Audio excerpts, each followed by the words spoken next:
എല്ലാവരും കഴിവിന്റെ പരമാവധി അച്ചടക്കത്തോടുകൂടി ഇരിക്കാൻ ശ്രമിക്കുക. എല്ലാവരും ആവേശത്തോടുകൂടി കാത്തിരിക്കുന്നത് നമ്മുടെ ബഹുമാനപ്പെട്ട മുഖ്യപ്രഭാഷകന്റെ വാക്കുകൾക്കാണ്.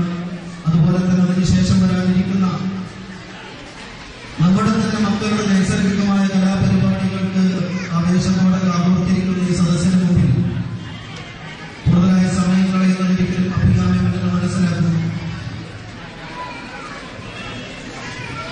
ഏതായാലും അൽഹംദുലില്ലാഹ് ഇത്തരമൊരു സാഹചര്യത്തിൽ കഴിഞ്ഞ വർഷം വളരെ സന്തോഷത്തോടുകൂടി തുടക്കം കുറിച്ച നമ്മുടെ ഈ കുടുംബ സദസ്സ് ഇന്ന് ചില പല അസൗകര്യങ്ങൾ പലർക്കായതുകൊണ്ട് സ്വന്തം അംഗബലം കുറവുണ്ടെന്ന് തോന്നുന്നു. എന്തായാലും അവരുടെ മനസ്സുകളിലുണ്ടെന്നുള്ള പ്രതീക്ഷയോടുകൂടി നമ്മുടെ വീട്ടിലെ ഈ കുടുംബത്തിലെ ബഹുമാനപ്പെട്ട ഖദീജ കുഞ്ഞുമരക്കാർ ദമ്പതികളുടെ 5 മക്കളിൽ 4 പെൺമക്കളും ഒരാണും കൂടിയുള്ള 5 മക്കളില് മക്കളും പേരമക്കളുമായി ഇങ്ങനെ കൂടിയിരിക്കുന്ന ഒരു സദസ്സിന് അഭിമാനത്തോടുകൂടി വളരെ സന്തോഷത്തോടുകൂടി ഇങ്ങനെ കൂടിയിരിക്കുമ്പോൾ അതിൽ അംഗമായി നിങ്ങളോടൊപ്പം എനിക്കും ഇവിടെ ഇരിക്കാൻ സാധിച്ചു എന്നുള്ളതിൽ എന്നതില്ലാത്തൊരു സന്തോഷമുണ്ട്. അത് ഞാൻ നിങ്ങളുമായി പങ്കുവയ്ക്കുവാൻ ആഗ്രഹിക്കുകയാണ്. ഇത്തരം കുടുംബ സംഗമങ്ങൾ സംഘടിപ്പിക്കപ്പെടുമ്പോൾ ഓർമ്മ വരുന്നത് സാഹിത്യകാരന്മാരും ചിന്തകരുമെല്ലാം പറഞ്ഞതുപോലെ കൂടുമ്പോഴുണ്ടാകുന്ന ഒരിമ്പമാണ് കുടുംബം എന്ന പോലെ നാം എല്ലാവരും ഇങ്ങനെ കൂടിയിരിക്കുമ്പോഴുള്ള എന്തെന്നില്ലാതെ മനസ്സിന് എന്തെന്നില്ലാതെ ഒരു സന്തോഷത്തോടെ ഇങ്ങനെ ഇരിക്കുന്ന ഒരു സാഹചര്യം, അതിനുവേണ്ടി പ്രയത്നം പ്രത്യേകിച്ച് വർത്തമാന കാലഘട്ടത്തിൽ ഞാൻ കൂടുതലായി സംസാരിക്കാൻ പോവുകയല്ല. നമ്മുടെ ബഹുമാനപ്പെട്ട ഉസ്താദുകളുടെ എല്ലാ നിമിഷങ്ങൾക്കും വേണ്ടി കടന്നു വരുന്നതായിരിക്കും. ഇത്തരമൊരു സന്തോഷത്തോടുകൂടി ഇവിടെ സംഘടിപ്പിക്കപ്പെട്ടപ്പോൾ വർത്തമാന കാലഘട്ടങ്ങളിൽ ഇന്ന് കൂട്ടുകുടുംബ വ്യവസ്ഥിതിയുടെ പ്രാധാന്യം വേരോടെ പിഴുതു മാറ്റാനുള്ള ശ്രമം നടന്നുകൊണ്ടിരിക്കുമ്പോൾ അണുകുടുംബ വ്യവസ്ഥിതിയിലോട്ട് സാഹചര്യത്തിന്റെ സമ്മർദ്ദത്താൽ നാം വശമുദ്രാവേണ്ട അവസ്ഥയിലൂടെ കടന്നു പോകുമ്പോൾ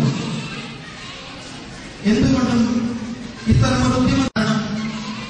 അണുകുടുംബ വ്യവസ്ഥിതിയിലൂടെ പാശ്ചാത്യ സാമ്രാജ്യത്വ ശക്തികളുടെ ഇത്തരം കുതന്ത്രങ്ങളും അണുകുടുംബ വ്യവസ്ഥിതിയിലൂടെ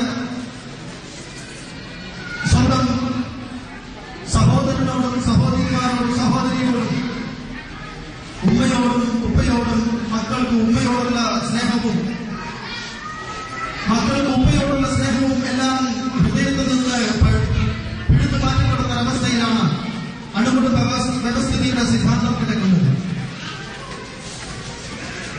എന്തിനധികം പാശ്ചാത്യ രാജ്യങ്ങളിൽ രക്തബന്ധത്തിന്റെ പ്രാധാന്യം പോലും എടുത്തു മാറ്റണമെന്ന് അവകാശപ്പെട്ടുകൊണ്ടിരിക്കുന്ന സംഘടനകൾ നിലവിലുള്ള കാലഘട്ടമാണ്. അങ്ങനെയുള്ള ഒരു സാഹചര്യത്തിലാണ് വർത്തമാന പത്രമാധ്യമങ്ങളിലെല്ലാം നാം വായിച്ചുകൊണ്ടിരിക്കുന്നു. പിഞ്ചു കുഞ്ഞുങ്ങൾ സ്വന്തം ഉപ്പ മകളോട് അതിനിഷ്ഠൂരമായ നീചകൃത്യങ്ങളിൽ ഏർപ്പെട്ടപ്പോൾ കോടതി അതിനെ ചോദ്യം ചെയ്തപ്പോൾ കോടതിയിൽ കയറി നിന്നുകൊണ്ട് ഉപ്പ പറയുന്നു, ഞാൻ നട്ടുപിടിപ്പിച്ച എന്റെ തൈ അത്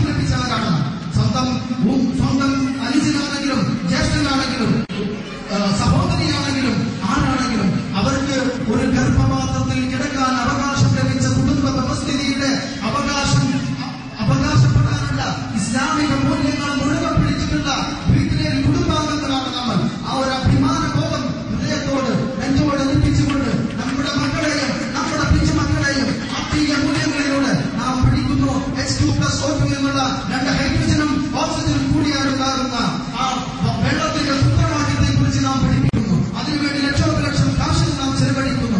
എങ്കിൽ വളരെ സൂക്ഷ്മമായി ചിന്തിക്കേണ്ട ഒരു കാര്യമുണ്ട്. ഈ വെള്ളത്തിന്റെ സൂത്രവാക്യം നാം പഠിപ്പിക്കുമ്പോൾ, H2+O2 എന്നുള്ള സൂത്രവാക്യം പഠിപ്പിക്കുമ്പോൾ, ഈ വെള്ളം ദാഹിക്കുന്നവരെ കൊടുക്കുവാനുള്ളതാണെന്നുള്ള മൂല്യമായിട്ടുള്ള വിദ്യാഭ്യാസ ബോധത്തിലേക്ക് നമ്മുടെ ചിന്തകൾ തിരിച്ചുവിടേണ്ടതുണ്ട്. ആ ഒരു അവസ്ഥയിലേക്ക് ആത്മീയപരമായി മതപരമായുള്ള ചിന്തയിലൂടെ നമ്മുടെ മക്കളെയും വളർത്തുവാൻ ഇന്ന് വാദിച്ചുകൊണ്ടിരിക്കുന്നു. നമ്മുടെ മക്കൾ നമ്മുടേതല്ലാതാക്കിക്കൊണ്ടിരിക്കുന്നു എന്ന് സാംസ്കാരിക നായകന്മാർ പറഞ്ഞുകൊണ്ടിരിക്കുന്നു. നമ്മുടെ മക്കൾ നമ്മുടെ തറവാട്ടിൽ പിറന്നവരാണ്. നമ്മുടെ ഖദീജ കുഞ്ഞുമരക്കാർ ദമ്പതികൾ അവരിലൂടെ വന്നവരാണ്. കുടുംബ മഹിമ അവകാശത്തിനായിരുന്നവരാണ്. അവരിലൂടെ ഒരു അത്യുത്തമ കുടുംബ മഹിമ നെഞ്ചോട് ചേർത്ത് പിടിച്ചുകൊണ്ട് നമ്മുടെ മക്കള് ഈ വീട്ടിലെ കുടുംബത്തിന് അഭിമാനമായി മാറിക്കൊണ്ട് സമൂഹത്തിന് ഉത്തമമായിട്ടുള്ള ഉത്തരവാദിത്വം കുടുംബ മഹിമയിൽ 1000ഓളം വരുന്ന അംഗങ്ങൾ നമ്മുടെ ഈ 10ഓളം വരുന്ന കിലോമീറ്ററുകൾ പരിധിയിൽ സഹവസിക്കുന്നുവെങ്കിൽ അവർ സമൂഹത്തിലും അത്യുത്തമമായിട്ടുള്ള ദൗത്യം നിർവഹിക്കപ്പെടുന്നുണ്ട്. സമൂഹത്തിൽ അവരുടെ സംസ്കാരം, എന്റെ സ്വഭാവം, എന്റെ ഉണ്ണിയോടുള്ള സഹവർത്തിത്വം, എന്റെ മക്കളോടുള്ള സഹവർത്തിത്വം, അവൻ സമൂഹത്തിലിറങ്ങുമ്പോൾ അവൻ സഹവസിക്കുന്ന, അവൻ പെരുമാറുന്ന അവന്റെ സംസ്കാരം അത് സമൂഹത്തിൽ വിലയിരുത്തപ്പെടുന്നതാണ്. അതുകൊണ്ട് തന്നെ ഈ വീട്ടിലേക്ക് 1000ഓളം വരുന്ന ഈ കുടുംബാംഗങ്ങൾ സമൂഹത്തിൽ അത്യുത്തമ സ്ഥാനം നിർവഹിക്കുന്നുണ്ട്.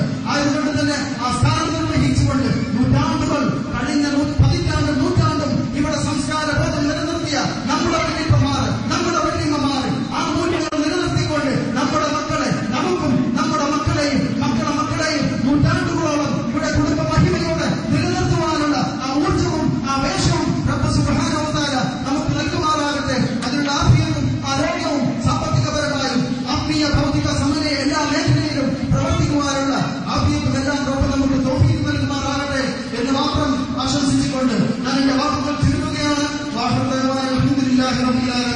അസ്സലാമു അലൈക്കും വറഹ്മത്തുള്ളാഹി വബറകാതുഹു.